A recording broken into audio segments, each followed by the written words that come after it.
আসসালামু আলাইকুম এভরিওয়ান, ঈদ মোবারক। সবাইকে ঈদের অনেক অনেক শুভেচ্ছা জানিয়ে নতুন একটা ব্লগ নিয়ে আপনাদের সামনে হাজির হয়ে গেলাম। আমি নাসরিন সুলতানা মিনা, সিরাজগঞ্জের মেয়ে। আমার এই ব্লগের সাথেই থাকবেন, আশা করি খুব ভালো লাগবে।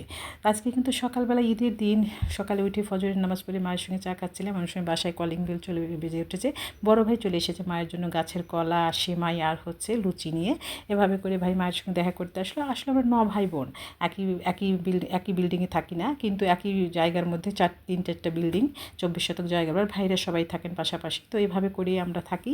বাবার বানানো বাসাতে আমরা থাকি। তো এইভাবে করে মায়ের সঙ্গে ভাই দেখা করছে, গল্প করছে, খুব ভালো লাগছিল। সেই জন্য ভিডিওটা আমি তৈরি করে নিলাম যে সবার সঙ্গে শেয়ার করব। এদিকে আমি রান্না করতে চলে আসলাম। তখন আমি রান্না করিনি, তো দুধটা আমি কিন্তু রাতেই বের করে রেখেছিলাম ডিপ ফ্রিজ থেকে। তো এইভাবে করে দুধটা আমি কিন্তু জাল দিয়ে নিচ্ছি, সাথে একটু মশলা দিয়ে দিলাম, তেজপাতা আর একটু দারচিনি, লবঙ্গ এইভাবে দিয়ে দিই। তারপরে কিন্তু আমি একটু চিনি দিয়ে দিলাম নারকেল আগে থেকেই ডিপে রেখেছিলাম, নারকেল কুড়িয়ে। চিনিটা স্বাদ মতো দেবেন, আমরা স্লাইট মিষ্টি পছন্দ করি। সেভাবে করে চিনিটা দিয়ে কিন্তু সেমাইটা আমি রান্না করব। একটা আইটেমে রান্না করব, বাসায় লোকজন খুবই কম, আর চারদিক থেকে প্রচুর খাবার আসছে, ভাইরা একের পর নিয়ে আসছে। তো এভাবে করেই কিন্তু সেমাইটা দিয়ে দিলাম। সেমাইটা রান্না করতে একদমই প্যারানি, খুব সহজেই হয়ে যায়। একটু ঘি দিয়ে দিলাম, এটা অনেক মজা হয় এই সেমাইটা। ঘি দিলে উপরে একটু ঘি দিয়ে দেবেন, যদিও ঘি ভাজা, তবু কিন্তু একটু ঘি দিয়ে দিলাম। আমার হয়ে গিয়েছে সেমাইটা, একবারই কম সময় লাগে। তো এভাবে করে সেমাইটা আমি রান্না করে নিয়েছি। এখন কিন্তু আমি একটা সার্ভিং বাটিতে ঢেলে দিচ্ছি। এভাবে করে দেখুন কতটা সুন্দর হয়েছে। এখন আমি একটু মাসকলাই ডালের খিচুড়ি রান্না করে নেব, মায়ের অনেক পছন্দ। এভাবে করে একটু ডালটা ভেজে নিতে হয়, তার ফ্লেভারটা অনেক ভালো হয়। তো চালটা ধুয়ে রেখেছি, এক পর চালে 3 মুঠ ডাল দিয়েছি। এভাবে করে ধুয়ে নিলাম খুব সুন্দরভাবে।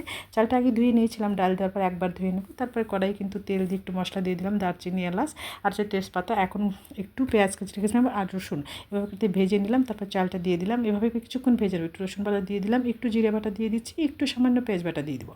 দিয়ে এভাবে করে কিন্তু মেশিনে হলুদ, লাল মরিচের গুঁড়ো সামান্য দিয়ে দেবো রং হওয়ার জন্য। এভাবে করেই কিন্তু আমি রান্না করে নিচ্ছি। খিচুড়িটা সফট হতে হবে, লবণ দিয়ে দিলাম, একটু জিরের গুঁড়ো দিয়ে দিলাম। এভাবে করে বেশি করে পানি দিয়ে দিলাম। মা নরম খিচুড়ি ভীষণ পছন্দ করেন। এভাবে করে রান্নাটা সম্পূর্ণ হয়নি, শুধু খিচুড়ি হওয়া পর্যন্তই আপনাদের সঙ্গে শেয়ার করলাম, কারণ খুব ইচ্ছে করছিল যে ঈদের দিনের একটা রান্না শেয়ার করবো। হয়তো কিছুক্ষণ পরে অনেক ব্যস্ত হয়ে যাবো আরও বেশি রান্নার জন্য। তো সকালবেলা মা ঘি দিয়ে খিচুড়ি খেতে ভীষণ পছন্দ করেন। মা বলল, মাংসটা দেরি করে রান্না করো, আমাকে একটু ঘি দিয়ে দাও। তো এভাবে করে এই খিচুড়িটা কিন্তু আমার হয়ে গেল। দেখুন কতটা সুন্দর হয়েছে। আমার খিচুড়িও রান্না হয়ে গিয়েছে। তো আমি ভাবলাম একটু ঢেকে দিই, আর 5-10 মিনিট এভাবে করে ঢেকে রাখবেন, তাহলে খিচুড়িটা অনেক বেশি সফট হয়। মা সফট কিছু পছন্দ করেন। তো এভাবে করে আমার খিচুড়িটাও কিন্তু হয়ে গিয়েছে, মা ঘি দিয়ে খাবেন। তো এভাবে করে আমি রান্না করে নিলাম, সেই ভিডিওটাই শেয়ার করছি।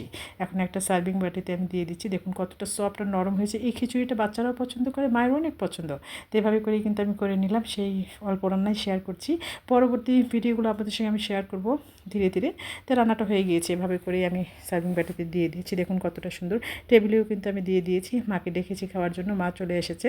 তো মা কিন্তু অল্প অল্প করে খাচ্ছে, একটু লুচি দিয়ে একটু সেমাই খেলো, আর ঘি দিয়ে একটু মা খিচুড়ি খাবে, মা পরবর্তীতে খাবে। তো আমি এই ভিডিওটা শেয়ার করলাম, পরবর্তী সব রান্না শেয়ার করব। তো এভাবে করেই পাশে থাকবেন, ভালো থাকবেন। আল্লাহ হাফিজ।